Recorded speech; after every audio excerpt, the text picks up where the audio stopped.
Hey, what's up, everyone? So one of the questions that I've been getting a lot is how to rig up and fish a jig underneath a float for steelhead. We're getting a lot of these questions on my Instagram, so I'm gonna go ahead. This is my Instagram right down here. It's Reelphatties PNW.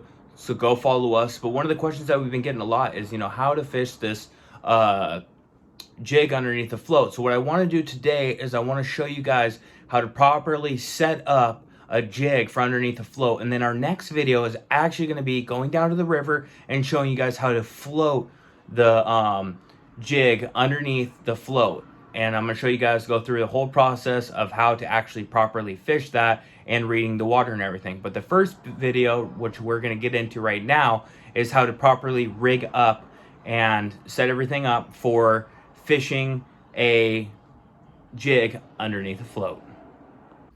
Alrighty guys, so what we got here is we got one of our Reelphatties jigs here.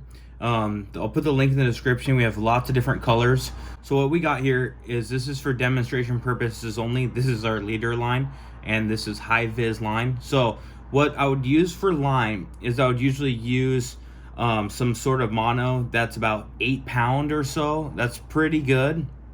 And then I have an improved clench knot down here. This is what is tied onto the jig. It's very important that you're keeping this straight up and down, because you want the jig to be floating in the water just like this. If you guys want to know how to tie the improved clench knot, I'll go ahead and put the link in the description for that. And then after that, I go to a barrel swivel. That's an improved clench knot to the barrel swivel, and then up top, that's a improved clench knot to our main line. So here we have our main line, right? Now what we're gonna do is we're gonna go ahead and put on our float. So what we have here is, this is a clear float. We're actually got these in the work. We're gonna start making these very soon. This is a prototype that I've been working on. And then what I do is I go ahead and add a corky. The corky is on here just for an extra little bit of presentation, and then I add my bobber stop. So as this would go on, is it would be, because this is kind of backwards because it's tied, this would be our main line, and it's tied onto our leader, or sorry, our main line is right here, and it's tied onto our barrel swivel. So what I'm gonna go ahead and do is I'm gonna go ahead and cut this. So let's just say you have this, right, which is gonna be your jig, your leader line, and then barrel swivel. Then what you're gonna do, once you have that set up, you're gonna go ahead and have your main line, which is right here. You're gonna go ahead and put a bobber stop on that main line.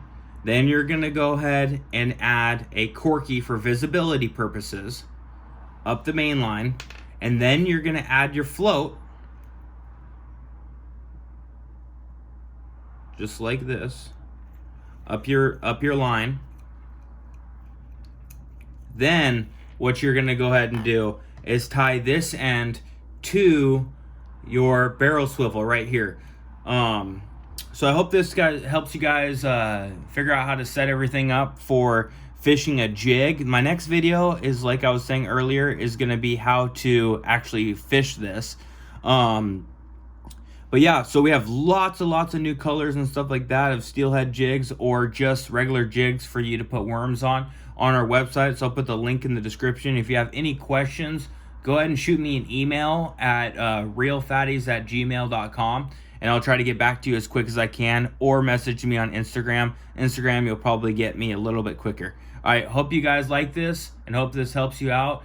Don't forget to like and subscribe.